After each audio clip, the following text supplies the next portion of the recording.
¿Qué tal? Bienvenidos a este nuevo programa, edición especial de Hoy por Hoy Elche, Escuela de Ciudadanía. Recuperamos en este curso Escuela de Ciudadanía, este programa especial que hacemos aquí en Radio Elche Cadena Ser, también en Elche Televisión, para, bueno, de alguna manera salir de la zona de confort de periodistas, políticos y, bueno, pues profundizar un poco más en los intereses de otros colectivos.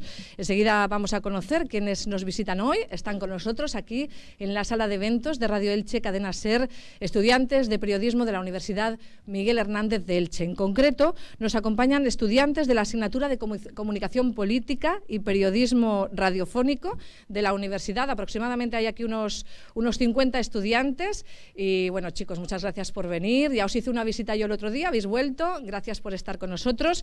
Y como cada escuela de ciudadanía, está con nosotros el alcalde Carlos González. Muy buenas. Muy buenos días. Que se presta a que, bueno, pues todos estos chavales, todos no, los que puedan, van a preguntar y es la gran rueda de prensa que hacemos aquí cada vez que vienen los estudiantes de periodismo. Sí, en efecto. Normalmente suele ser una rueda de prensa, gran rueda de prensa y además muy intensa, porque por los contenidos, y estoy seguro que hoy será igual, son ruedas de prensa en las que salen temas inesperados, complejos y que al final, bueno, forman parte de lo que nos interesa a todos. Así que, bueno, estoy encantado de poder participar en esta escuela de ciudadanía junto con todos vosotros y vosotras.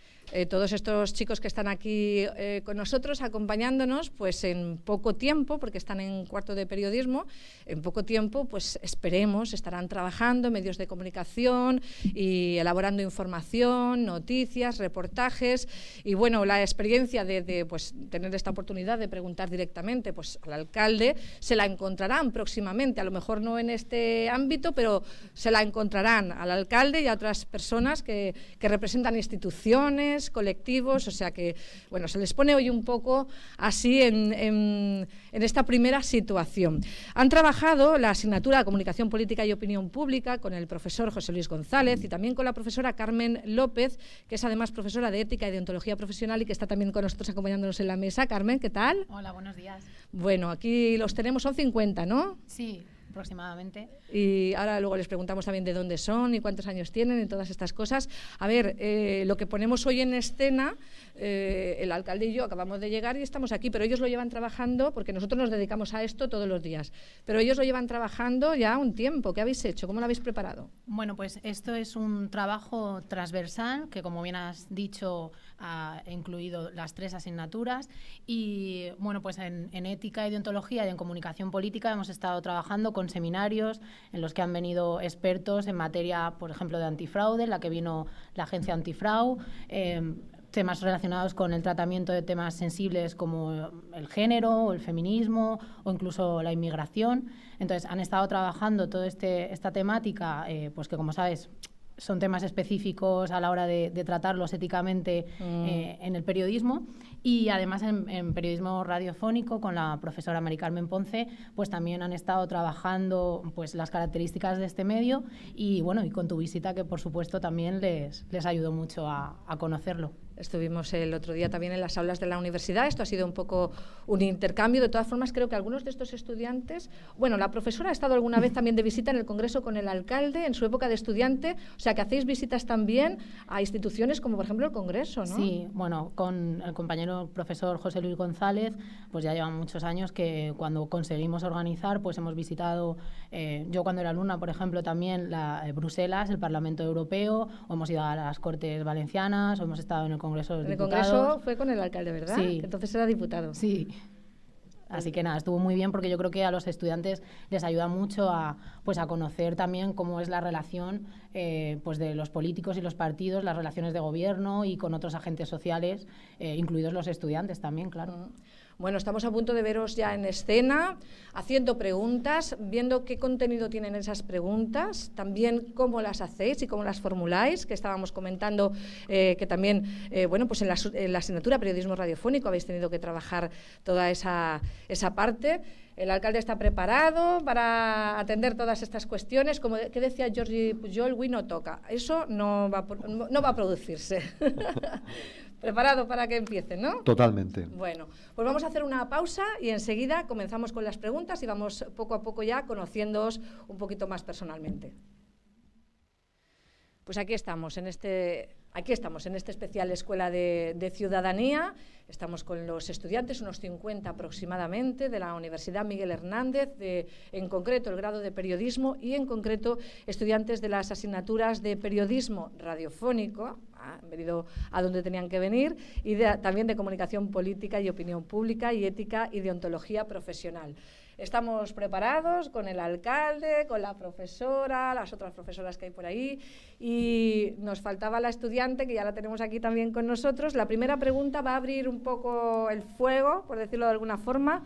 Sandra Godoy. Sandra, ¿cuántos años tienes? Buenos días, pues yo tengo 21 años. Bien, ha sido entonces a curso por año, ¿no? En sí. Periodismo. ¿De dónde eres? De Pilar de la Horadada. Ah, muy bien, un saludo para el Pilar de la Horadada. Bueno, empieza a preguntar al alcalde. Bueno, señor alcalde, yo quería preguntarle si desde que comenzó su legislatura ha visto cumplidos todos los objetivos que usted se propuso. Bueno, en primer lugar, gracias Sandra por tu pregunta, que me parece interesante y que me permite hacer una reflexión sobre la complejidad de la gestión pública y en concreto de la gestión municipal. Yo distinguiría dos periodos en el mandato que comenzó cuando yo llegué a la alcaldía en 2015, cuando llegamos al gobierno municipal y yo fui alcalde en 2015. La primera legislatura ha sido fundamentalmente, yo la caracterizo, la denomino como una legislatura de siembra. Los proyectos, la gestación de proyectos en la administración pública es compleja, es farragosa, está sometida, como el dinero público, a multitud de controles y de complejidades que tienen como finalidad no otra que el control de los recursos públicos, del dinero que los ciudadanos ponéis en manos de las administraciones y de quienes dirigimos las administraciones. Eso hace que esta primera legislatura haya sido una legislatura que en lo que a grandes proyectos se refiere ha sido de siembra, y esta segunda, que acaba de comenzar, que comenzó tras las elecciones de mayo y con la toma de posesión en junio, esta es una segunda legislatura de recolección, planteado en términos agrarios. En esta legislatura cristalizarán los proyectos complejos, los proyectos que tienen largos periodos de elaboración, complejos periodos de elaboración, como decía. Y yo estoy convencido de que la inmensa mayoría de esos proyectos que son los que tienen que ver con el futuro de la ciudad, que tienen que ver con el progreso, con el bienestar, con la actividad económica, con la mejora de la calidad de vida de los ilicitanos y ilicitanas, esos proyectos van a ir fructificando uno tras otro a lo largo de este periodo de 4 años y que, ya digo, gestamos a lo largo de los 4 anteriores. De todas formas, yo distingo en la gestión pública dos tipos de actividades. Estas, la que tiene que ver con los proyectos de futuro, de gestación compleja, y luego las decisiones que surten efectos de una forma más próxima en el tiempo y más inmediata. Las decisiones que tienen que ver no con obras, sino que tienen que ver con el ámbito personal, con resolver situaciones y necesidades de las personas y de los colectivos. Esas otras son mucho más rápidas de implementar y por lo tanto, en este primer mandato, muchas de ellas han visto ya la luz. En resumen y en conclusión, podría decir que estoy convencido de que muy buena parte de nuestros compromisos con los ciudadanos van a ir de un tipo y de otro, de los que tienen unos efectos más inmediatos y de los que son más mediatos, se van produciendo de forma escalonada en el tiempo. Estoy convencido de que el grueso de nuestros compromisos con los ciudadanos se va a ir cumpliendo a lo largo de este mandato. No obstante, siempre hay errores, siempre hay incumplimientos por razones normalmente involuntarias, y eso forma parte de la vida, no solo de la política y de la gestión municipal, sino uno tiene un proyecto, una planificación, un programa de trabajo y, bueno, intenta cumplirlo al máximo, y hay veces que hay imponderables o circunstancias sobrevenidas que lo impiden. En conclusión, vamos a hacer todo lo posible para cumplir todas o la inmensa mayoría de nuestras grandes propuestas, de las relevantes, de las que transforman la vida y la ciudad. De acuerdo, Bueno. muchas gracias. Gracias a ti. Gracias, Sandra Godoy. Y bueno, la verdad es que a uno le gustaría siempre hacer más, pero esto pasa en todos los ámbitos de la vida, ¿eh? Es un tema complicado. Bueno, Eduardo, ¿cómo estás? Eduardo Fuentes. Sí, bien. ¿21 también? 22. 22 años. ¿Has ido bien a curso por año? ¿Tenías claro lo de estudiar periodismo? Pues yo empecé estudiando en Alicante, hice el primer año de filología inglesa, porque tenía un buen nivel de inglés y dije, ¿por qué no probar? Periodismo era mi segunda opción, quería primero sacarme algo relacionado con idiomas. Somos segundones. Hombre, pero quería sacarme algo relacionado con idiomas y luego ya tirarme al periodismo.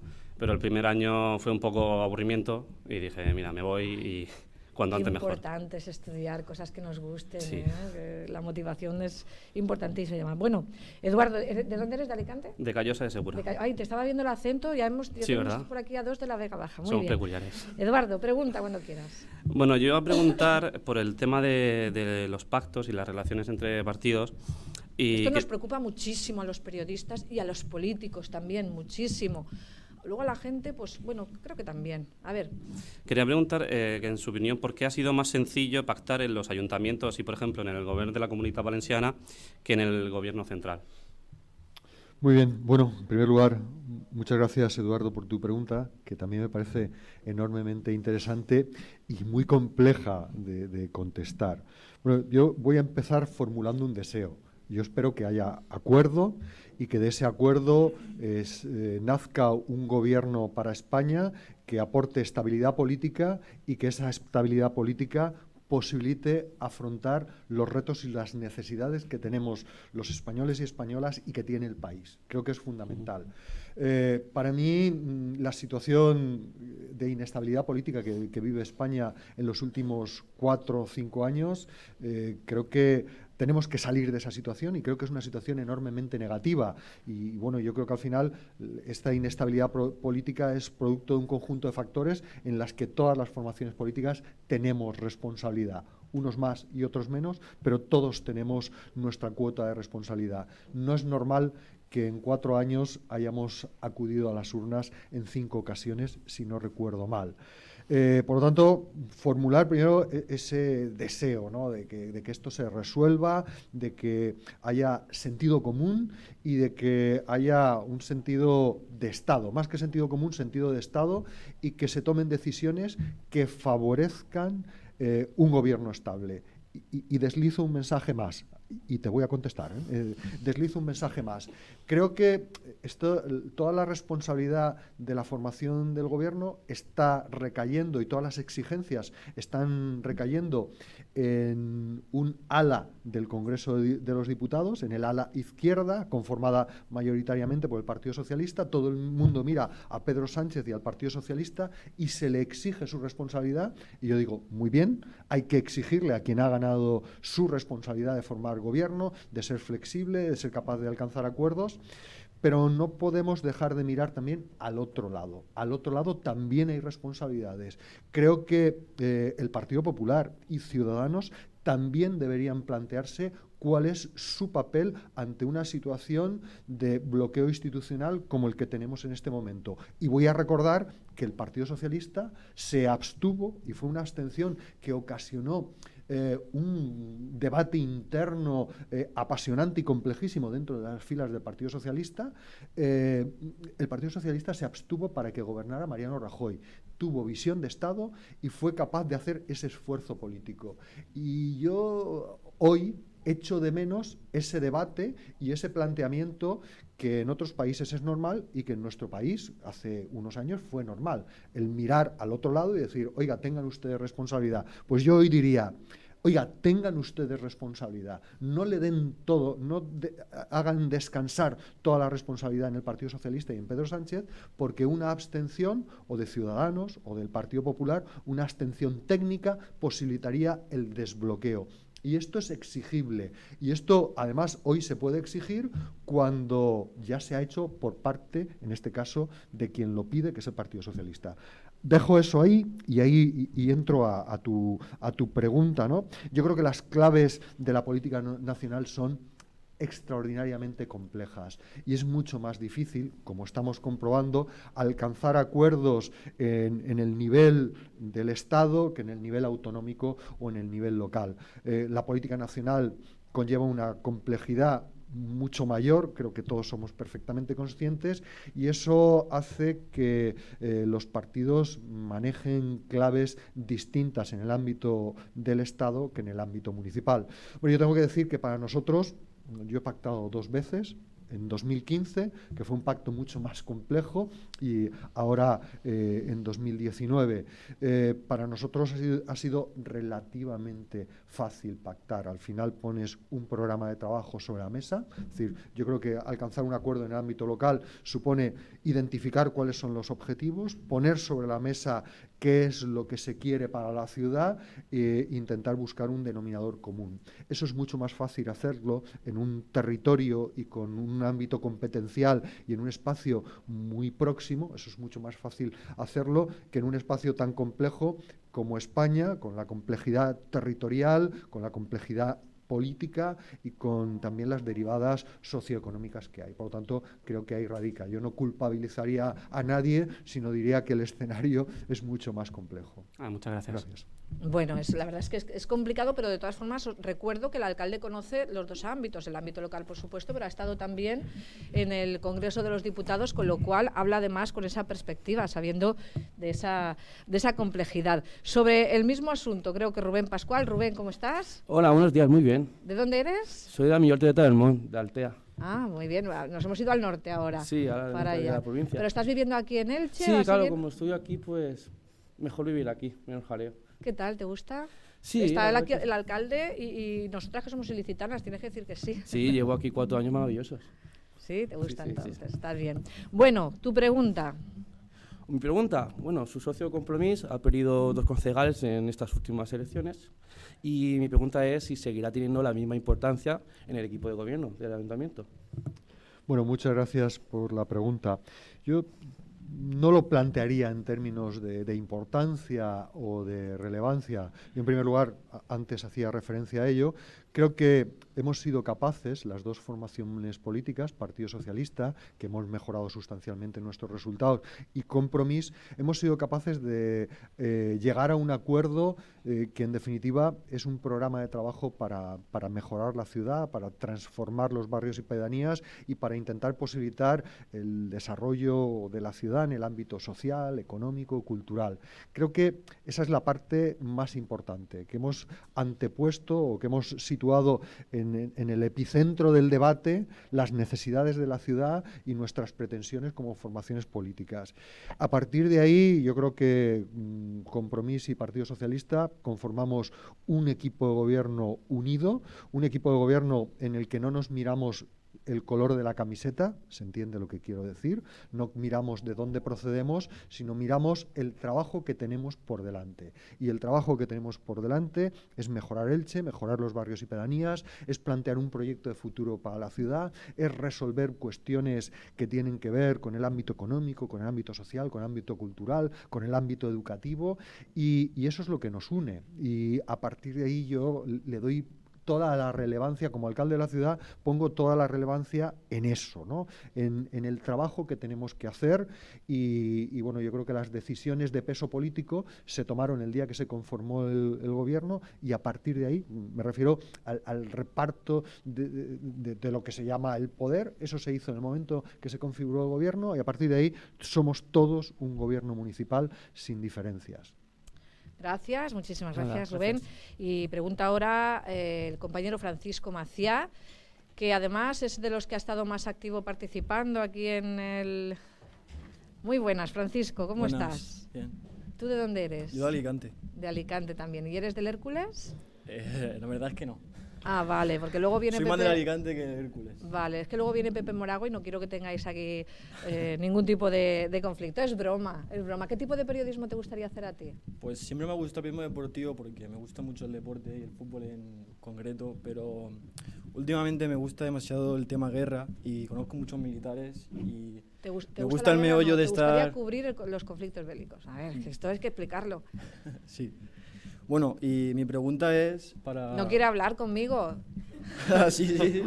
¿Te apetece entonces hacer periodismo en lugares con conflictos, etcétera, etcétera? Pues esto es súper arriesgado. Creo que habéis tenido también charlas sobre este asunto o tendréis, pero eso, bueno, tiene lo suyo. Venga, pregunta.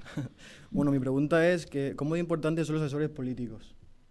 Los asesores políticos.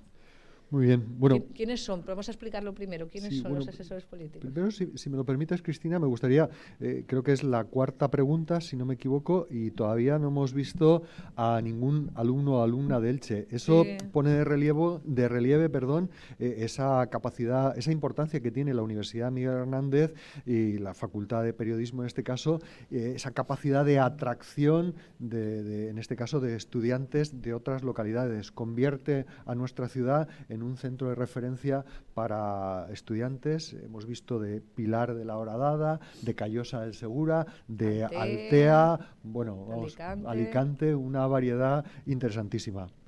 Quería ponerlo de relieve. A partir de ahí, oye, la pregunta me parece enormemente interesante. Tiene varias vertientes, ¿no? Pero yo quiero empezar diciendo que a veces se demoniza a los asesores políticos, ¿no? o a quienes asesoran a los políticos.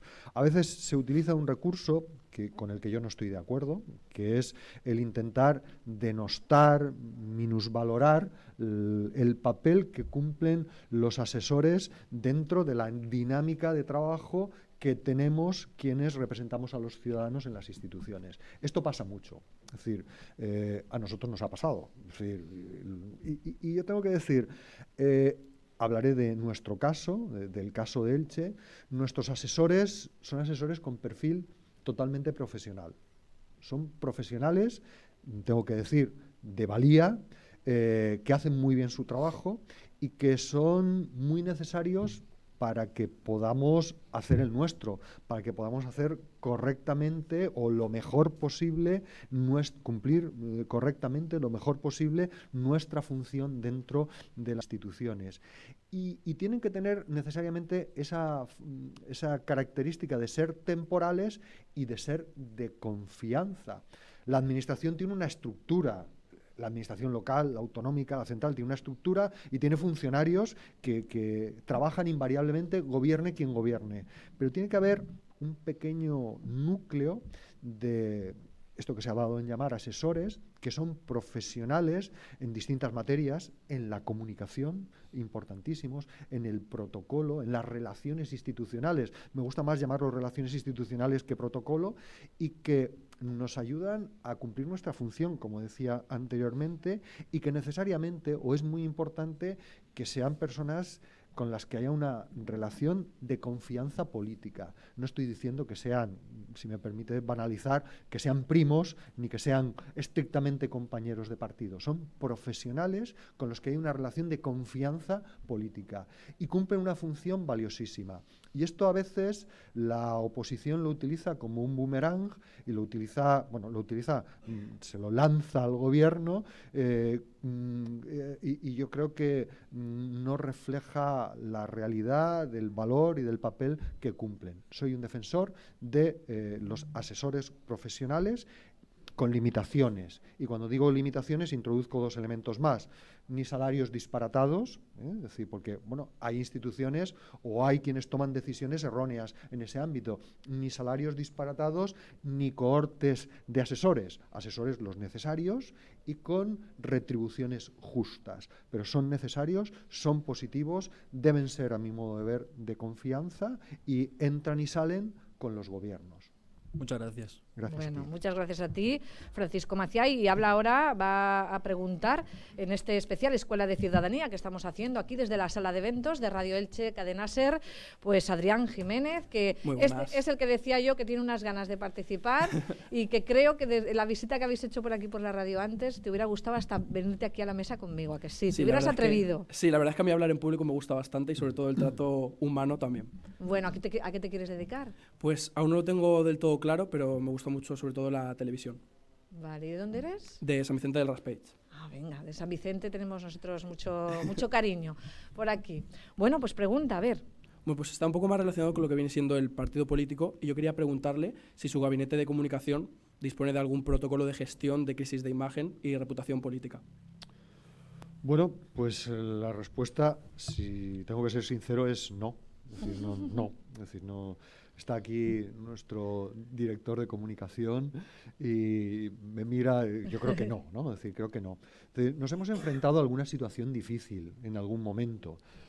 Perdón, nos hemos enfrentado a una situación difícil derivada de circunstancias externas que de alguna forma comprometían nuestra reputación política y yo creo que la hemos gestionado de una forma eficaz, lo hemos resuelto bien, pero creo que no disponemos de ese tipo de protocolos. Yo creo que a veces, y ahora introduzco un poco más una variable cotidiana, a veces vivimos el instante, no voy a decir el día, sino pasan tantas cosas en el día que vivimos el instante y tenemos poca capacidad para levantar la mirada, para planificar, para tener protocolos de actuación. Entonces actuamos ante estas situaciones, si me permites la expresión, actuamos más como bomberos que con una planificación. Afortunadamente también en el nivel local, en la política local, que es muy cercana y muy relacionada con lo cotidiano, con lo que nos pasa a todos en la ciudad y con lo que tiene que ver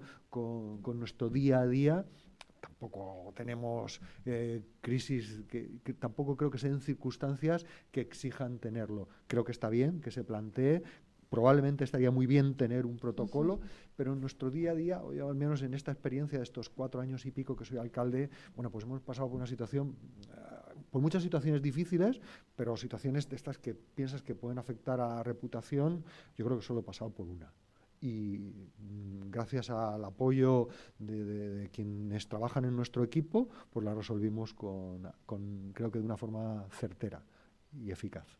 Perfecto, muchas gracias. Bueno, está claro, veis como, bueno, pues vivimos aquí un poco al día, eso es el periodismo y eso es la radio también, o sea que también en el otro lado los políticos pues les pasa un poco todo Yo creía, esto. perdón, déjame interrumpir, yo creía que alguien me iba a preguntar, pero cuenta cuál fue la esa crisis, situación. yo te lo iba a preguntar, pero digo, no sé, se lo iba a preguntar al alcalde, ¿cuál fue? Es pública, no la he dicho, pero no digo, recuerdo yo ahora ninguna. Sí, bueno, yo como una situación de estas que afectan a la reputación, porque eso. Crisis hemos pasado por muchísimas, os aseguro, es decir, hemos pasado a lo largo de estos 4 años anteriores en los que construir la estabilidad política en el día a día era dificilísimo. Crisis hemos pasado muchas, pero crisis de reputación en las que uno teme que algo te salpique y te deje tocado, para mí solo hubo una, que fue cuando la policía detuvo a un dirigente de Juventudes Socialista por pederastia. Qué susto. Lo pongo como un ejemplo de lo que para mí es una crisis que aparte de ser un asunto enormemente desagradable, es decir, sí que era una de esas cuestiones que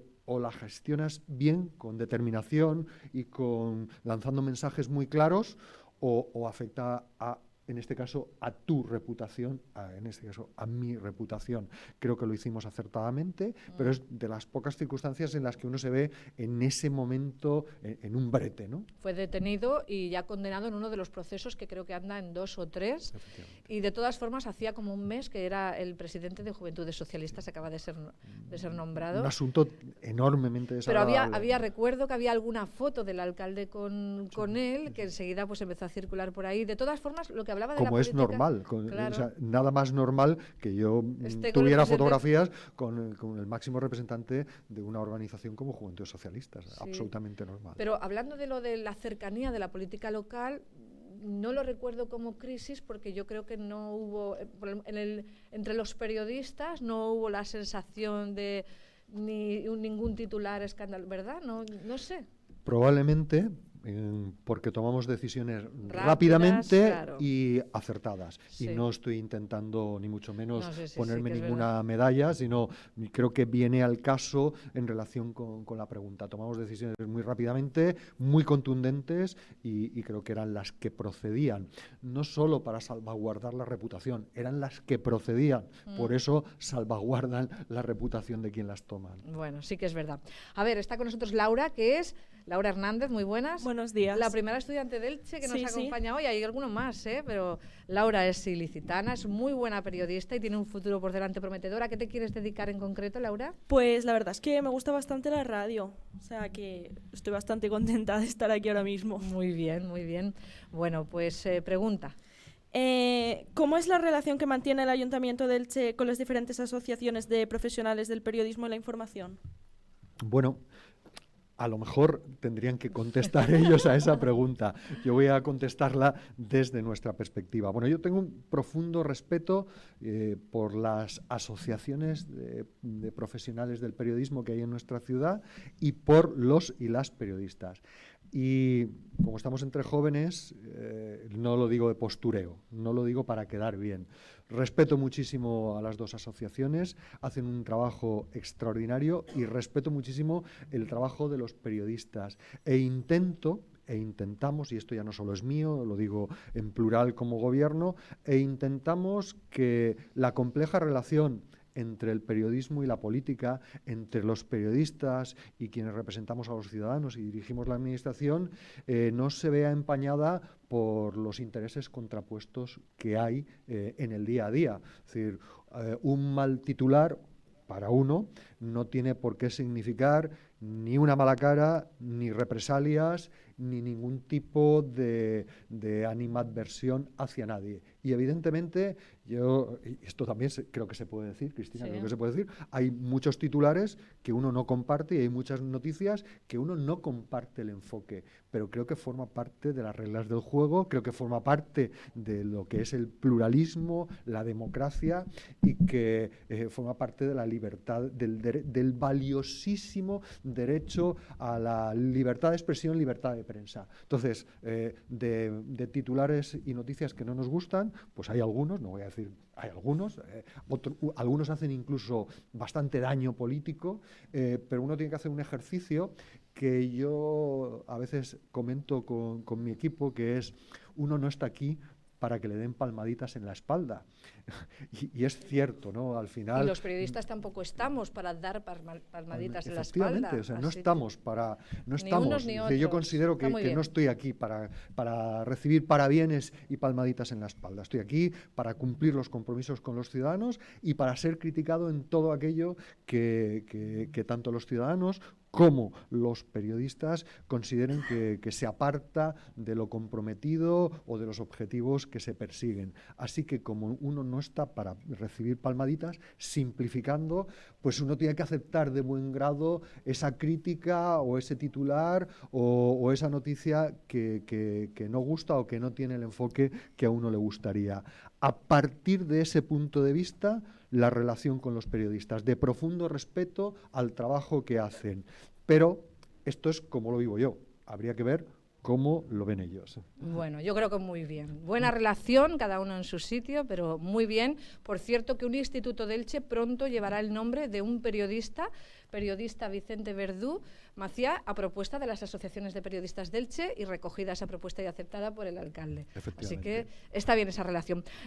Vamos a hacer la pregunta. Eduardo Fuentes vuelve con nosotros, que habías estado antes, muy rápida, y la contestación muy rápida, pero es que forma parte de este bloque y viene muy a colación de lo que estábamos hablando. Eduardo, pregunta. Bueno, yo quería hablar sobre el tema que parece que está tan de moda, los vetos a periodistas y a periódicos en general. Y quería preguntarle si usted considera que las instituciones deberían tener algún tipo de reglamento para evitar estos vetos o regularlo de alguna forma para que no se den tan a menudo. A veces, 2 minutos. Sí, bueno, a veces tenemos tendencia a normativizar las cosas, a incluir cosas que son, a incluir las cosas en normas jurídicas. Yo no.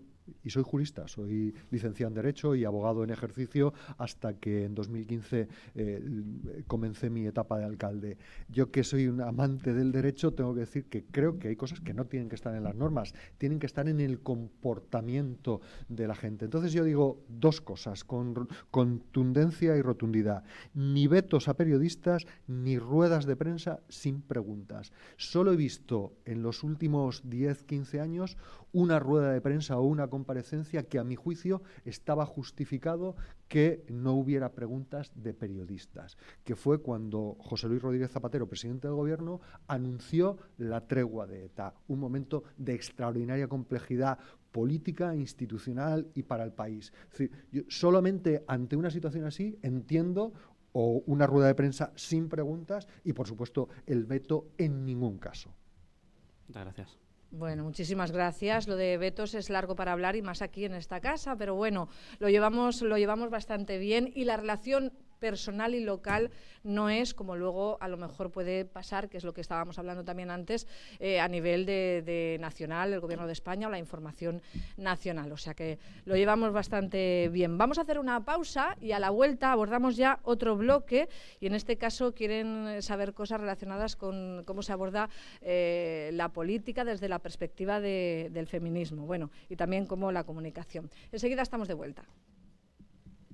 Pues vamos a continuar, seguimos aquí en esta edición especial, Hoy por Hoy, Escuela de Ciudadanía. Estamos realizándolo con estudiantes de periodismo de la Universidad Miguel Hernández de Elche, en concreto estudiantes de periodismo radiofónico y de comunicación política y ética y deontología profesional. Están sometiendo, vamos a decirlo en lenguaje así de ese periodístico al que tenemos que ir renunciando poco a poco, pero lo voy a decir, están sometiendo a una batería de preguntas al alcalde Carlos González, que está aquí con nosotros y nos sigue acompañando. Alcalde, ¿retomamos aquí las preguntas? Por supuesto. Venga, también están con nosotros las profesoras Mari Carmen Ponce y Carmen López. Carmen López nos acompaña en la mesa y vamos a ver cómo están yendo bien, ¿no? Muy bien, yo los veo bastante animados. Bueno, están animados. Raquel Agullo, muy ¿estás animada? No, muy todas, interesantes las muy preguntas. Interesantes. ¿Estás animada? Sí, sí. Raquel Agullo es la estudiante que nos acompaña ahora. ¿Eres del Che? No, soy de Caudete, Albacete. Pero un pueblecito cerca de Villena. ¿Pero te llamas Agulló? Agulló hay en Caudete también. Madre mía, yo es que soy Agulló también y creía que esto era solo... Bueno, pues nada, un saludo para Caudete también. Raquel, abrimos contigo un capítulo, ¿verdad? Vosotros habéis estudiado cómo abordar distintas áreas sensibles dentro de lo que es la comunicación y el periodismo, y vamos a hablar ahora de feminismo, ¿no? Sí. Venga, cuéntame, ¿qué preguntas? Me gustaría saber cómo actúa el ayuntamiento ante un caso de violencia de género. Bueno, ante la violencia de género yo creo que hay dos niveles de respuesta, ¿no? Es decir, hay un nivel de respuesta absolutamente profesionalizado que está constituido por el ámbito policial, por el ámbito judicial y también por el que tiene que ver dentro de la administración local, por el Departamento de Igualdad y Derechos Sociales, es decir, una respuesta estrictamente profesional que tiene que ver, ahí sí que hay protocolos de actuación que se implementan en función de las características del caso. Y digo, hay una respuesta a ese nivel profesional y luego también hay una respuesta política. Nosotros hemos intentado que en nuestro mandato, y yo he intentado, y lo digo en primera persona también como alcalde, mantener una actitud beligerante contra la violencia de género, mantener un discurso. La violencia de género no es una competencia estrictamente municipal, pero hemos intentado y he intentado que en nuestro mandato haya una implicación municipal en la lucha contra la violencia de género, en la prevención de la violencia de género. Creo que estamos haciendo cosas interesantes con los centros educativos, con los niños más pequeños y con los estudiantes de primaria y de secundaria. Estamos intentando entrar de distintas formas en el ámbito de la prevención, que me parece que es, digamos, donde más tenemos que aportar desde la administración local.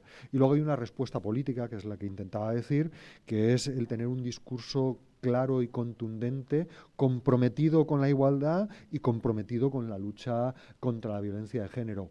Esto que yo creo que hasta hace poco se consideraba normal, yo creo que ahora hay que enfatizarlo todavía más, porque hace 2 o 3 años nadie cuestionaba la necesidad de luchar y de implicar a las administraciones públicas en la lucha contra la violencia de género, y ahora se está negando la violencia de género, y creo que ahora todavía tiene más sentido. Por lo tanto, creo que hay esos dos ámbitos, el profesionalizado y la respuesta política, que creo que también es importante y es necesaria para contribuir a concienciar a los ciudadanos y ciudadanas.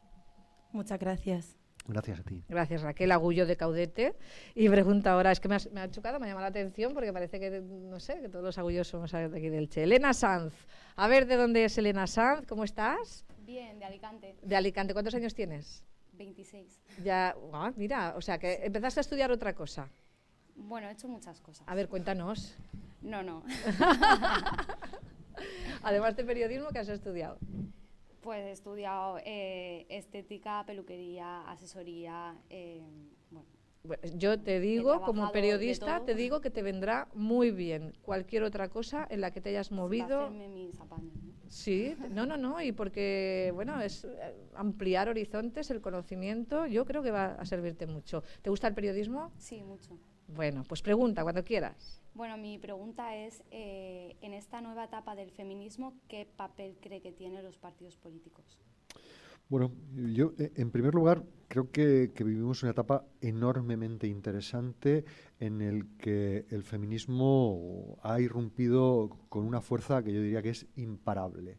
Y creo que eso es bueno. Creo que es bueno para la sociedad en general y es bueno para el objetivo de la igualdad. Creo que sin esto que hemos vivido, esta ola intensa de feminismo que hemos vivido en estos 2-3 últimos años, creo que esto enriquece enormemente y sobre todo ha puesto en el debate público la igualdad y el papel de la mujer en la sociedad. Y además lo ha hecho liderado fundamentalmente, no solo por las mujeres, sino especialmente por las mujeres jóvenes, lo cual le garantiza al feminismo, al movimiento que hay detrás del feminismo, le garantiza recorrido y proyección de futuro. Entonces, me parece enormemente interesante.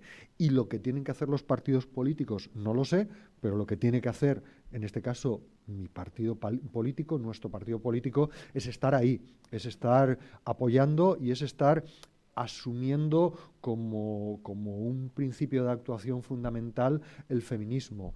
El Partido Socialista es un partido feminista. Siempre hemos sido un partido feminista y creo que ahora tiene más sentido que nunca trabajar para ser un partido feminista y asumir el feminismo como uno de nuestros postulados y uno de nuestros principios de actuación y estar con las mujeres en la defensa de la igualdad. Lo que hagan los demás, me gustaría que fuera lo mismo, pero lo tendrán que decir los demás. De acuerdo, muchas gracias. Gracias. Gracias, Elena Sanz, por la pregunta. Y es el turno ahora de Álvaro Corredor, que va también a formular una pregunta dentro de este grupo que estamos haciendo ahora relacionada con el feminismo. ¿Cómo estás, Álvaro? Estupendamente, gracias. Ay, ¿de dónde vienes? Yo vengo de Elda. Muy bien. Un saludo también para Elda. Es que se le da risa cuando digo un saludo. Bueno, Álvaro, pregunta. Bueno, la pregunta es que ¿cómo se puede contribuir desde la alcaldía para garantizar la igualdad de género dentro de las instituciones? No sé si entiendo bien la pregunta, pero yo creo que hay varias dimensiones o varias posibles respuestas. Es decir, nosotros, bueno, primero, nuestro gobierno es un gobierno que tiene el 50% de hombres, 50% de mujeres, ¿no? Es decir, y eso viene como consecuencia de decisiones que se toman en el ámbito de los partidos y también de decisiones que son imperativos legales. Entonces, primer paso está dado. Segundo paso, yo creo que tenemos que intentar no conformarnos con cumplir la ley o los planteamientos de nuestros partidos en lo que tienen que ver con la igualdad y hay que llevarlo a lo cotidiano. Intentamos, por ejemplo, me viene a la cabeza un ejemplo cercano, ¿no? Es decir, nosotros hemos tenido que nombrar coordinadores de área dentro del ámbito municipal y, bueno, yo he tenido presente la igualdad de género, he tenido presente el hacer posible que prácticamente el 50% de nuestros coordinadores sean mujeres. Yo creo que al final uno tiene que tener claro, uno o una tiene que tener claro que las mujeres son el 50% de la sociedad y que cuando se toman decisiones hay que pensar en ese 50% de la sociedad, hay que compartir el poder, hay que compartir la responsabilidad. Yo creo que eso, pues, hay que tenerlo más o menos claro, hay que tenerlo claro y no solo tiene que formar parte del discurso, sino que tiene que formar parte de los hechos. eso en lo que tiene que ver, como lo personalizabas, de alguna forma decías, desde la alcaldía, eso es lo que tiene que ver con las decisiones que tomo como alcalde.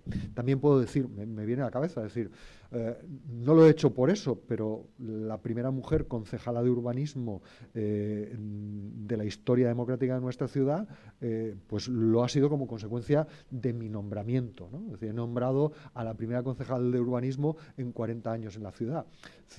Tiene que ver con que confiamos en la capacidad de las mujeres y no entendemos que el papel de las mujeres dentro de un gobierno tiene que ser el papel florero. Me venía a la mente ese ejemplo.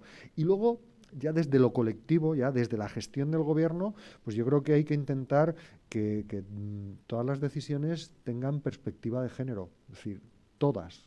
Igual que pensamos en el cambio climático y en la lucha contra el cambio climático, que me parece que la lucha contra el cambio climático y la igualdad y el feminismo son dos elementos esenciales de las preocupaciones de los ciudadanos y de la acción política de los gobiernos. Es decir, yo creo que tenemos que impregnar todas nuestras decisiones de lo uno y de lo otro, de igualdad y feminismo, por lo tanto, y también de lucha contra el cambio climático.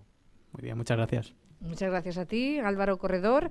Y es el turno ahora. Seguimos aquí escuchando las preguntas de los estudiantes de Comunicación Política y Periodismo Radiofónico y Ética y Deontología Profesional. Y pregunta ahora Pau Chisbert. ¿Cómo estás, Pau? Hola, buenos días. ¿Tú a qué te quieres dedicar?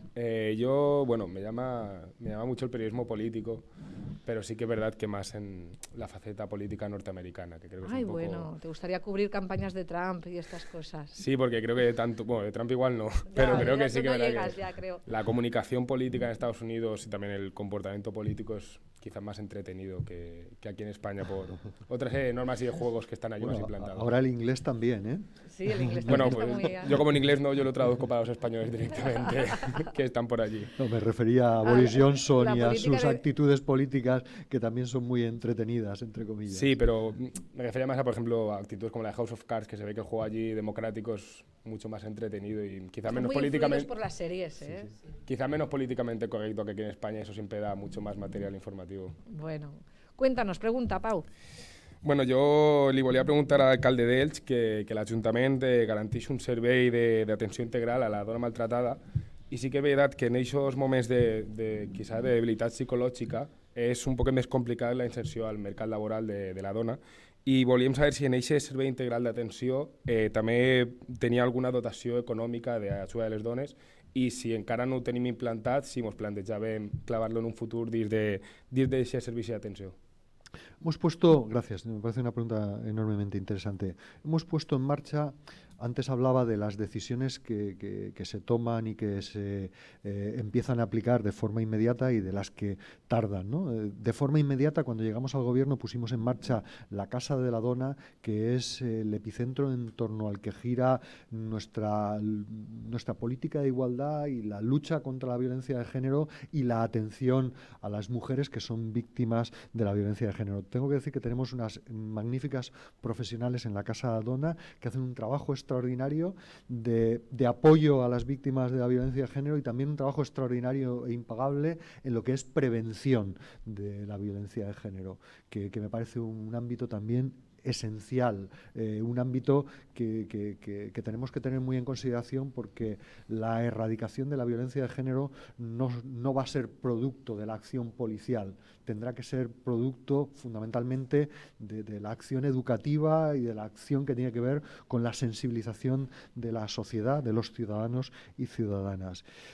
Subvenciones y ayudas, yo creo que hay todo un protocolo de actuaciones dentro de las cuales hay ayudas económicas que en este caso son ayudas que gestiona el ayuntamiento, pero que son ayudas que entiendo que vienen de fondos de la Comunidad Valenciana y de fondos de algún ministerio, del Ministerio de Políticas de Igualdad. Entonces, los gestionamos nosotros, pero proceden de otros ámbitos de la Administración.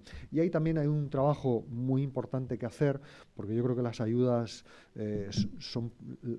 son acciones coyunturales, pero lo que hay que buscar son soluciones estructurales, ¿no? Hay que dar respuesta al fondo de la problemática, que muchas veces tiene que ver con favorecer la inserción en el mercado de trabajo. Ahí hay un gran trabajo que hacer y que creo que tenemos que hacer con ayuda de otras administraciones, pero los tenemos que hacer los ayuntamientos. Al final, tener una política que favorezca la empleabilidad, que mejore la formación, que dé herramientas para poder encontrar un puesto de trabajo, yo creo que eso lo debemos liderar los ayuntamientos.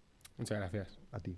Bueno, ahora es el turno para que pregunte Andrea Bautista, que está ya aquí con nosotros y que hace una pregunta muy actual, que la tengo yo aquí. Andrea. Hola, buenas. Buenas. ¿De dónde eres tú? Yo de Benicàssim, Castellón.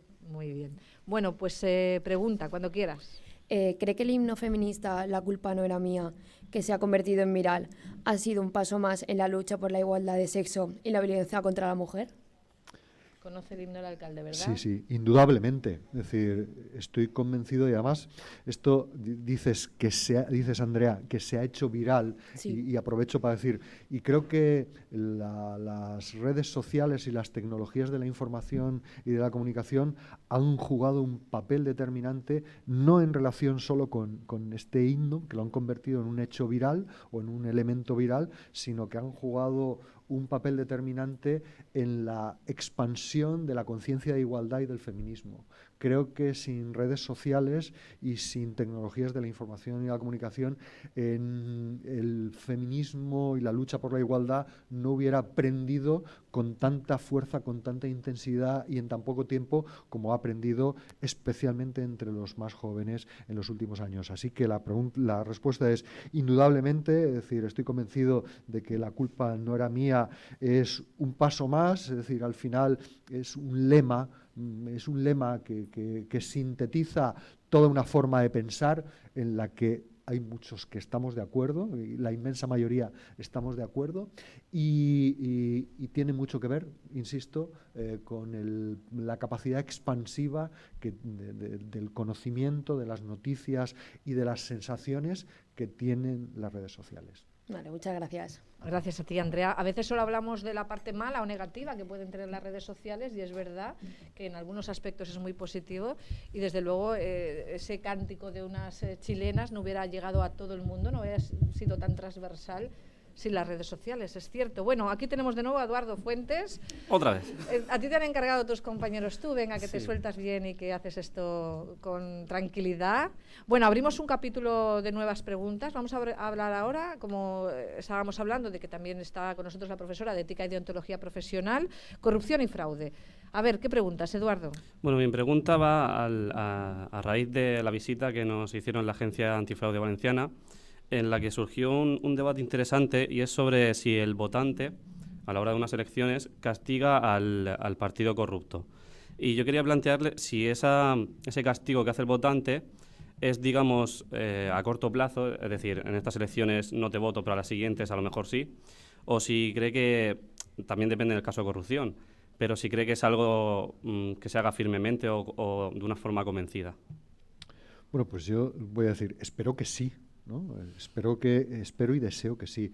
Yo creo que el comportamiento del votante no puede menospreciar un fenómeno tan deleznable como es la corrupción, un fenómeno tan condenable como es la corrupción. Y por lo tanto, yo lo que espero es que cuando un elector se sitúa frente a la urna y frente a la mesa donde están las papeletas de las distintas formaciones políticas, le dé mucha importancia, le dé mucho peso a un factor que es fundamental para la democracia. Porque yo creo que buena parte de la crisis institucional que padece nuestro país en este momento, de la crisis institucional y de las consecuencias que está teniendo en términos de inestabilidad, tienen que ver con la percepción de corrupción que ha habido durante unos años. Por lo tanto, yo lo que espero y lo que deseo es que los electores condenen con contundencia, con su voto, a los partidos que o practican o toleran la corrupción, porque puedes tener un miembro corrupto y puedes actuar con contundencia y entonces el partido no es un partido corrupto, pero ha actuado correctamente ante la corrupción. Entonces creo que eso es un factor fundamental y no es fundamental para los partidos, pero sobre todo es fundamental para la calidad de nuestra democracia y para la salud y el vigor de nuestra democracia. Muchas gracias. Gracias, Eduardo. No sé si volverás. Creo que ya no vuelves, ¿no? Bueno, pues encantados de haberte tenido por aquí. María Botella es la estudiante que pregunta ahora. María, ¿de dónde eres? De Aspe. De Aspe. ¿Y a qué te quieres dedicar? Pues la verdad es que la radio me gusta bastante. Sí, bueno, pues nada, aprovecha. Venga, que estás aquí. Bueno, pregunta. Yo quería preguntarle qué medidas adopta el ayuntamiento en caso de corrupción o fraude.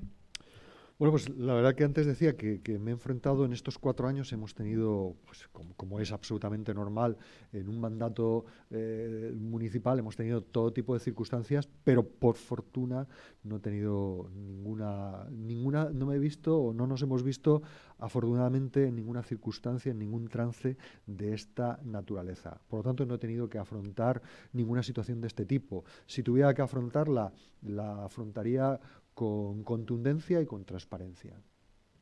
Bueno, muchas gracias, María, porque Mario Montes además viene ahora, va a preguntar de algo relacionado con este tema, pero yo creo que casi lo ha respondido el alcalde. Mario, ¿cómo estás? Buenas. Venga, tú preguntas algo muy relacionado con lo que estábamos hablando, ¿no? Efectivamente. A ver. Yo quería saber qué medidas tomaría si un concejal de su partido estuviera envuelto en un caso de fraude. Y me gustaría saber también si esas mismas medidas las aplicaría en su caso. Bueno, antes lo decía, ¿no? ¿eh? Sí. Antes lo decía. Yo creo que hay que actuar con ética, con contundencia y con la máxima transparencia. Yo creo que no nos podemos permitir ninguna veleidad con la corrupción. Y evidentemente a la segunda pregunta te contesto de una forma totalmente distinta.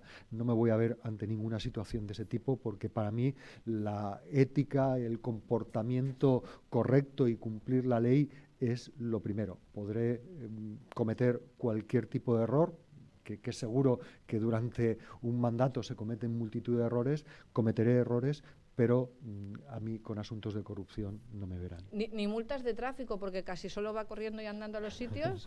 Bueno, o sea, multas de tráfico alguna vez en relación con la hora puede ser que haya caído o caiga. Pero eso no se considera corrupción, ¿no? Lo que nos contaron en la agencia. ¿Que las pague? Sí, efectivamente, bueno, por supuesto. Tengo que decirte, bueno, ya que entramos en esas corruptelas, porque una cosa es la corrupción y otra cosa es el nepotismo y las pequeñas corruptelas, tengo que decir que bueno, yo soy un ciudadano normal y me equivoco como tantos, ¿no? A mí se me ha llevado el coche la grúa. ¿Pero siendo alcalde? Siendo alcalde. A mí se me ha llevado el coche la grúa por ha salido la noticia. Y he pagado no solo el arrastre, sino la multa. Creo que es algo absolutamente normal. Es decir, la verdad que muy pocas veces me da muchísima rabia, como le puede dar rabia a cualquier ciudadano, pero puedes haber olvidado pagar la hora, haber aparcado en un sitio incorrecto por equivocación. Es decir, yo creo que son cosas normales. ¿El policía que le puso la multa sabía que era el coche del alcalde? Pues yo eso no lo sé, porque nunca he hecho ninguna, ni he averiguado quién era el policía, porque el policía cumplió con su deber sancionando y ordenando la retirada. Entonces, vuelvo a la idea de decir, ni corruptelas ni nepotismo. Yo lo englobo todo dentro de esa idea que es perder la perspectiva y incumplir el deber de honradez que un cargo público tiene, e intento comportarme con la máxima rectitud. Que creo que es lo que hay que hacer. Además, yo creo que lo tenemos que hacer todos, pero quienes representamos a los ciudadanos, además tenemos que ser ejemplo. Tenemos que ser ejemplares y dar ejemplo. Y yo lo intento, ¿no? Lo intento. Entonces, por tu pregunta sobre la multa, si te sirve la respuesta. Perfecto, muchas gracias. Muchísimas gracias a ti, Mario. Y abrimos ahora otro capítulo. Seguimos en este especial Escuela de Ciudadanía con estos estudiantes de periodismo que realmente están haciendo otro tipo de preguntas que no son las que habitualmente hacemos los periodistas, que nos acabamos metiendo en ese bucle del que hablábamos antes un poco en la charla previa. Y efectivamente, pues y hablando de preguntas que son diferentes, pues salen noticias o cosas. No es noticia. Esto sería más lo de un clickbait para internet, ¿no? Al alcalde se le lleva el coche la grúa. Esto lo haríamos hace mucho tiempo, hace ya varios años. Fue al principio del mandato, pero vamos, cosas que pasan, ¿no? Bueno, abrimos el capítulo de clima y ecologismo. Precisamente estamos en un momento en el que especialmente España es protagonista en este sentido, y es el turno de preguntar de Esther Jávega. Sí. Esther Jávega. Qué importante el acento ahí bien puesto. ¿De dónde eres? De Albacete. Bueno, bienvenida a la Comunidad Valenciana. Gracias. Y a Elche también. ¿A qué quieres dedicarte? Pues me gusta mucho el tema de la política, pero tampoco tengo aún decidido lo que haré, pero básicamente yo creo que sí que tiraré por ahí. Me comentan un es que no tema 1 de periodismo. Pero es que no llego. Acércatelo. Tema 1 de periodismo radiofónico, estar cerca del micro. Es que mira la profesora como está aquí haciéndote señales. Pero es que ya me ha dicho no toques, entonces... Bueno, pero un poquito así, si no llega. Ya está. No te preocupes. Bueno, pregunta cuando quieras. Pues a raíz de la cumbre del clima, el Ayuntamiento de Elche ha tomado medidas contra el cambio climático, como son la plantación de árboles en el Clot de Galvany o el apagado de luces del Palacio de Altamira o la Plaza de Baix. ¿Por qué han decidido decantarse por estas acciones? Bueno, aprovecho para decir que a raíz de tu pregunta yo quiero poner de manifiesto, antes me quejaba y ahora quiero poner en positivo, me siento muy orgulloso de que nuestro país haya acogido la cumbre del clima. Primero porque es un gesto, ¿no? Es decir, es un gran gesto político hacia el mundo que haya un país que ante lo que estaba ocurriendo, ante la situación política y la inestabilidad en Chile, haya dicho, queremos ser el país que lidere la cumbre mundial del clima. Y luego por lo que supone, porque ha sido un desafío inmenso. Es decir, yo creo que en poco menos de 2 o 3 meses se ha organizado algo que algunos países tardan años en organizar, ¿no? Entonces, eso revela 2 cosas: valentía y liderazgo en la lucha contra el cambio climático, voluntad de lucha contra el cambio climático en nuestro gobierno, de lo cual pues yo creo que es un gran mensaje. Y luego revela otra cosa, que tenemos un gran país que, pese a estas cosas de la inestabilidad política, es capaz de dar una respuesta eficaz y gestionar de una forma ágil y correcta, exitosa, algo tan complejo como una cumbre mundial. Por lo tanto, esto deja 2 mensajes muy potentes. A partir de ahí, la lucha contra el cambio climático desde la perspectiva local, que en definitiva es la reflexión o la pregunta que me estás invitando a hacer. Nosotros la lucha contra el cambio climático la hemos enfocado, le hemos puesto, digamos, un envoltorio que lo llamamos la Capitalidad Verde Europea 2030. Queremos vivir entre 2020 y 2030 una década verde en la que no solo el ayuntamiento como institución adopte medidas en clave de sostenibilidad, sino que el ayuntamiento sea capaz de, si me permite la expresión, arrastrar a la ciudad, a las empresas, a las organizaciones, es decir, en definitiva, a la sociedad ilicitana, arrastrarla a esa forma de entender la realidad económica, social y ambiental, que es la sostenibilidad. Entonces, ese es nuestro desafío, no solo trabajar por la sostenibilidad, sino implicar a la sociedad en la lucha contra el cambio climático y por el desarrollo sostenible. Es un reto apasionante. Y por una parte, tomamos decisiones como las que estás diciendo, hay decisiones macro y decisiones micro. Es decir, estamos tomando decisiones como la plantación de árboles, la apuesta por nuestra infraestructura verde, por nuestros espacios, espacios naturales, que son valiosos, pero también estamos tomando decisiones en el ámbito de la compra de autobuses, de la compra de vehículos, en el ámbito incluso la contrata de basuras, que es uno de los principales servicios públicos que se prestan, o en el ciclo hídrico, en el ciclo integral del agua. Tomamos decisiones para ahorrar agua, para ser más sostenibles con el reciclaje, etcétera, etcétera. Ese es el ámbito de lo macro. Pero en ámbito de lo micro, pues uno intenta luchar contra el uso de plásticos en el día a día. Es decir, por ejemplo, hemos suprimido los botellines de agua mineral en nuestro entorno cotidiano. Es decir, no voy a decir los he prohibido porque quedaría un poco, no me gusta la expresión, pero sí que estoy persuadiendo a todos los que me rodean de que nos quitemos el plástico de las tazas de café, de las cucharillas, etcétera, etcétera. Y ese esfuerzo, el macro y el micro, yo creo que tiene sentido. Las grandes decisiones, las decisiones pequeñas, es decir, tienen mucho sentido y al final te das cuenta que surten efecto, ¿no? Porque cuando dices, oye, hay que utilizar jarras, en muchos sitios se dan cuenta de que, oye, si no cuesta nada utilizar jarras de agua potable en lugar de ofrecer botellines. Entonces, bueno, son pequeñas decisiones, grandes decisiones, que creo que al final lo que sirven es para poner nuestro grano de arena, nuestra gota de agua, en un empeño que tiene que ser de todos. La lucha contra el cambio climático, que es el principal desafío al que nos enfrentamos como humanidad, como mundo, y como ciudadanos. No solo la abstracción, sino también individualmente. Es decir, el principal reto que tenemos por delante, apuntaré otro, la lucha contra la pobreza, la lucha por la igualdad. Cuando uno entra en esto, lo complica, ¿no? Pero junto con esos dos retos, la lucha contra el cambio climático, ahí nos jugamos todos, ¿no? Nos jugamos todos y todas. Así que creo que tenemos que hacer un esfuerzo las administraciones y los ciudadanos. Y nosotros lo hacemos bajo esa idea, que creo que es interesante y muy estimulante para la ciudad, de luchar por ser la capital verde europea en el año 30. Pues muchas gracias. A ti, Esther, por haber hecho la pregunta. Y sigue preguntando sobre este asunto tan interesante Paula Perales. Bueno, ¿De dónde eres, Paula? De Alicante. De Alicante. ¿Y a qué te quieres dedicar en esto del periodismo? Pues me gusta mucho el fotoperiodismo, la parte documental también. Qué chulo. Por esa rama me gustaría seguir. Muy bien. Bueno, pues pregunta cuando quieras. Vale, yo quería preguntar respecto a lo sucedido, el episodio sucedido en el Mar Menor, si desde el ayuntamiento se prevén tomar medidas para que no pase lo mismo aquí en Elche con la contaminación del agua.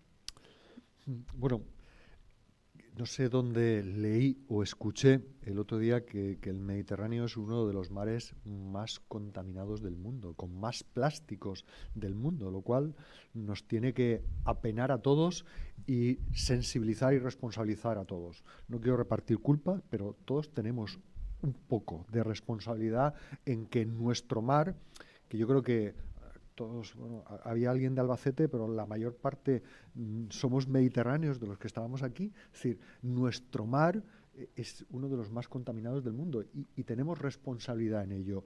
Y por lo tanto, ante esa realidad, creo que todos tenemos que sentirnos concernidos. Individualmente, cada uno y cada una en su actuación cotidiana. Todos tenemos responsabilidad a la hora de no contaminar. No solo podemos mirar a las administraciones tenéis que exigírnoslo todo, ¿no? Tenéis que ser muy exigentes, que tomemos medidas, que hagamos cosas para evitar la contaminación. Pero no basta con eso. O sea, las administraciones tenemos que hacer mucho, pero si los ciudadanos no nos implicamos, no conseguiremos nada en esta materia. Y a partir de esa reflexión, que me parece necesaria, bueno, pues nosotros, yo lo digo en serio, yo puse un hashtag al principio de la legislatura que es guerra al plástico, ¿no? Y la guerra al plástico la hacemos en lo cotidiano, en lo pequeño, en el día a día, y lo hacemos también con políticas que ya son colectivas, que es el objetivo de, uno, concienciar a los ciudadanos de la importancia que tiene la recogida selectiva, el ser capaces de segmentar nuestros residuos, de separar y reciclar. Eso es fundamental. Tenemos que avanzar mucho en esa dirección y eso sí que está en nuestra mano. El ayuntamiento tiene que implicarse decididamente en eso y luego tenemos que tener un buen sistema de reciclaje, tenemos que tener una buena contrata de basura que es de recogida de residuos sólidos, de basura, limpieza de la ciudad, que es por lo que estamos trabajando en este momento, y tenemos que tener una buena herramienta que es una buena planta de reciclaje, que es por lo que ya trabajamos la legislatura pasada y tenemos una de las plantas más modernas, por no decir la más moderna, de la Comunidad Valenciana y probablemente una de las más eficientes para cumplir la normativa europea en materia de reciclaje y para cumplir la normativa valenciana, creo que se llama el PIR, Plan Integral de Residuos de la Comunidad Valenciana, que es nuestra obligación. Entonces, bueno, creo que hay que actuar, insisto, desde esa perspectiva colectiva con estas herramientas, en definitiva, reciclar más desde lo colectivo y implicación individual en el reciclaje. Bueno, vamos a hacer ahora una pausa. Muchísimas gracias por tu pregunta y vamos a abordar otro capítulo. Nos vamos a ir a los deportes. Vamos a hacer una pausa y enseguida estamos de vuelta. Bueno, pues aquí seguimos y vamos a cerrar capítulo con aquí la última pregunta que vamos a hacer de esta parte. Está Jeroni Albado con nosotros. Buenas, Jeroni. Hola, buenas tardes. Y hay una pregunta que ya es algo más concreta y sí que es de las que haríamos los periodistas que no queremos dejarnos. A ver, pregunta. Hola, bueno, considerando la petición del Auditorio Provincial en Elche y teniendo en cuenta que ya existe uno en Alicante a pocos minutos de aquí, ¿piensa que es eficiente duplicar servicios en dos ciudades tan cercanas? Bueno, primero hay una cuestión que creo que tenemos que intentar dejar clara. Nosotros lo que queremos es que haya un palacio de congresos. Un palacio de congresos está más orientado a la actividad congresual que a la actividad cultural. Y sin embargo lo que hay en Alicante es un auditorio cuya, digamos, principal actividad a la que está orientado es la actividad cultural y de forma secundaria acoge congresos. Primera idea. Por lo tanto, nosotros lo que queremos es tener un instrumento para favorecer que nuestra ciudad albergue congresos de más de 1.000 personas, de más de 1.000 congresistas. Algo que me parece importantísimo. Hay 50 o 60 empresas en España, 50 o 60 ciudades en España que competimos por acoger congresos. La actividad congresual es una actividad muy rentable desde el punto de vista socioeconómico, que contribuye al dinamismo económico y a la generación de empleo en las ciudades. A nuestra ciudad nos ha ido bien con un centro de congresos como el que tenemos, de 400, 500 asientos, pero entendemos que tenemos que subir de categoría, tenemos que competir en otra liga, en la liga de los congresos de más de 1.000 personas, de más de 1.000 congresistas, porque son los congresos que realmente arrojan resultados desde el punto de vista socioeconómico para las ciudades interesantes. Por lo tanto, creo que no es duplicar, sino que es especializar a nuestra ciudad en el turismo congresual, que es uno de los más rentables, insisto, desde el punto de vista socioeconómico, y nuestra voluntad es ser una ciudad importante dentro de ese mercado nacional. Bueno, Jeroni, muchas gracias a ti. Y quiero ahora un aplauso porque llega el jefe de deportes, Pepe Morago. Muy buenas, Pepe. Hola, muchas gracias por esos aplausos, se agradecen. Bueno, humildad franciscana en esta profesión que es muy dura, ser notario de la actualidad. Cristina, yo sigo el guión tal y como tú me indiques. Pero espera, Pepe, es que claro. Pau Chisbert quiere preguntar algo de deportes. ¿Le Hola, dejas Pau. que haga él la pregunta? Claro que sí. Pau, pasa, Pau. Adelante, Pau. Tú primero. Creo que te va a gustar, Pepe, la pregunta. A ver. Buenas. Recientemente, las últimas semanas, el Elche ha estado en boca de todos, ya no solo a nivel autonómico, sino a nivel nacional. Y esta vez no ha sido porque Nino siga metiendo goles, aunque pasen los años, sino porque Christian Bragarnik, el agente de Maradona, ha realizado la compra del club ilicitano. Y Carlos, te quería preguntar ya no solo como alcalde de Elche, sino más a nivel personal de ilicitano, ¿qué supone para ti la externalización, entre comillas, la gestión de una de las señas de identidad de Elche como es el Elche Club de Fútbol? Bueno, yo creo que el planteamiento es muy interesante, ¿no? Es cierto, el Elche Club de Fútbol es una sociedad anónima deportiva, pero en realidad es una seña de identidad de nuestra ciudad. Es un club que casi es centenario y que está ligado a la historia de nuestra ciudad, no solo de los últimos 100 años, sino de lo que ha acontecido, de todo lo importante que ha acontecido durante ese siglo en nuestra ciudad. Por lo tanto, el club es una seña de identidad del municipio y forma parte de los sueños, de los anhelos, de las pasiones de muy buena parte de los ilicitanos, de los que van al fútbol, que son bastantes, y de muchos que no vamos tanto al fútbol, pero que también nos identificamos con el Elche Club de Fútbol. A partir de ahí, yo creo que todos hubiéramos deseado un desenlace distinto, ¿no? Yo creo que todos hubiéramos deseado que el Elche Club de Fútbol hubiera tenido la estabilidad económica e institucional de manos de ilicitanos e ilicitanas. Pero yo, al poco de llegar a la alcaldía, una de las primeras lecciones que aprendí, no sé si recordáis lo que pasó con el Elche Club de Fútbol en 2015, mi primera gran crisis fue con el Elche Club de Fútbol y el descenso administrativo, y el segundo descenso administrativo que venía a continuación, es decir, bajar a segunda B por decisión administrativa.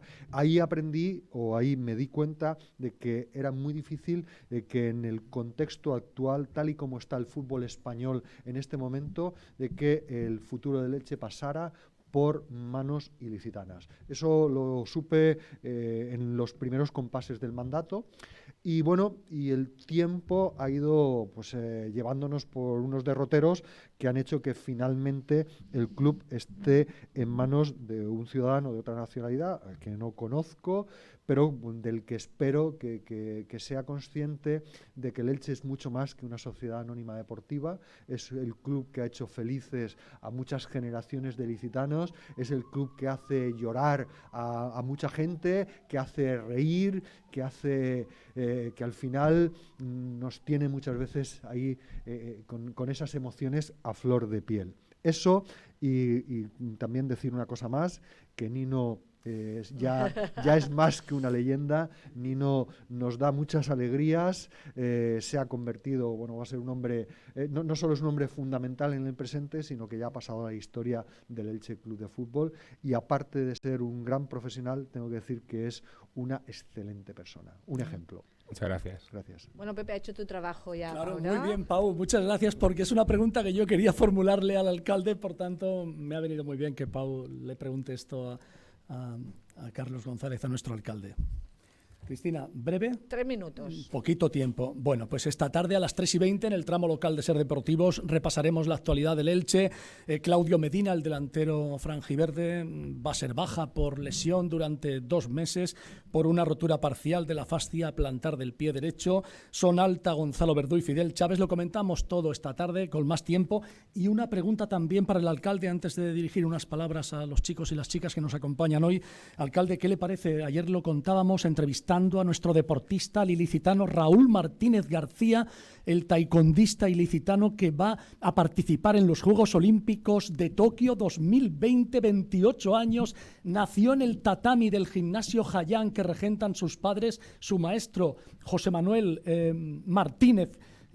Pues le ha permitido alcanzar este gran nivel, y su tesón también, su enorme fuerza de voluntad. ¿Qué le parece tener a un ilicitano en los Juegos Olímpicos de Tokio 2020, alcalde? Bueno, la primera palabra, un orgullo inmenso, ¿no? La primera idea, un orgullo inmenso que un ilicitano vaya a participar en los Juegos Olímpicos. Y luego la segunda idea que me viene a la cabeza tiene que ver con la importancia que el deporte tiene en la ciudad y la gran diversidad de deportistas y de disciplinas que se practican en la ciudad. Estábamos elogiando al Elche Club de Fútbol, que sin duda alguna es el deporte rey, es el tópico, pero aparte del deporte rey, en nuestra ciudad hay deportistas de todas las disciplinas y además excelentes, que brillan y que consiguen éxitos de los que nos sentimos profundamente orgullosos, y este es un magnífico ejemplo de ello. Sí, muy breve. Venga, Cristina, que sé que nos queda poco tiempo. Por todo ello, el deporte nos une, porque no existe ninguna razón que justifique la desigualdad, la discriminación o la intolerancia. Todos son igual de importantes: el deporte adaptado, el deporte femenino y el masculino, porque hay 1 millón de razones para fomentar la enorme potencia integradora del deporte, que nos enseña una lección esencial para la vida, los 3 pilares básicos: humildad, disciplina y respeto. confío muchísimo en esta generación. Sois geniales. Un abrazo para todos y mucha suerte. Muchas gracias, Pepe. A ti, Cristina, alcalde, gracias. Un mensaje, muy buen mensaje el que nos deja el alcalde. Bueno, vamos a marcharnos, vamos a terminar. Agradecemos mucho a los estudiantes que están aquí, que hayan venido. Vamos a ver cómo se ha visto la profesora de periodismo radiofónico, Mari Carmen Ponce. Muy buenas. Hola, buenas. ¿Cómo los has visto? Muy bien, yo los he visto muy motivados, así que os agradecemos a Radio Elche Cadena SER la oportunidad que nos dais para que hayan podido hacer este acercamiento al ejercicio profesional y terminen de consolidar conocimientos de los que trabajamos en el aula. Hoy seguro que han aprendido muchas cosas, entre otras, que cuando estamos en radio hay que dirigirse siempre al micro, pero bueno, seguro que muchas más. Y también pues agradecer al alcalde que se preste a esta experiencia, que seguro que es enriquecedora para todos y que permite también que los oyentes de Radio Elche Cadena SER pues, conozcan cuáles son las inquietudes y los intereses de la juventud, que al fin y al cabo son nuestro futuro. Así que muchas gracias a todos. Muchísimas gracias por haber venido, alcalde. Qué bien han estado, ¿eh? Bueno, estudiantes no, ya periodistas, ¿eh? Es decir, espérate, que tienen que aprobar aún el trabajo de fin de grado, seguro, y estas asignaturas que les quedan por aquí. Desde luego, primero, creo que ha resultado enormemente interesante, enriquecedor, como decía Mari Carmen, la profesora, y yo creo que al final esta experiencia no solo sirve para ver que tenemos profesionales en ciernes con mucha valía, sino que sirve también, en este caso para mí, para tomar el pulso a las preocupaciones y a los intereses de los jóvenes, que algunos sois de nuestra ciudad, otros de otras ciudades vecinas, pero que en definitiva estáis en nuestro municipio y tenéis preocupaciones que nosotros debemos conocer. Así que una rueda de prensa larga y enriquecedora. Muchísimas gracias, alcalde. Muchas gracias a todos vosotros. Nos despedimos en este especial Escuela de Ciudadanía con estudiantes de periodismo de la Universidad Miguel Hernández. Muchas gracias.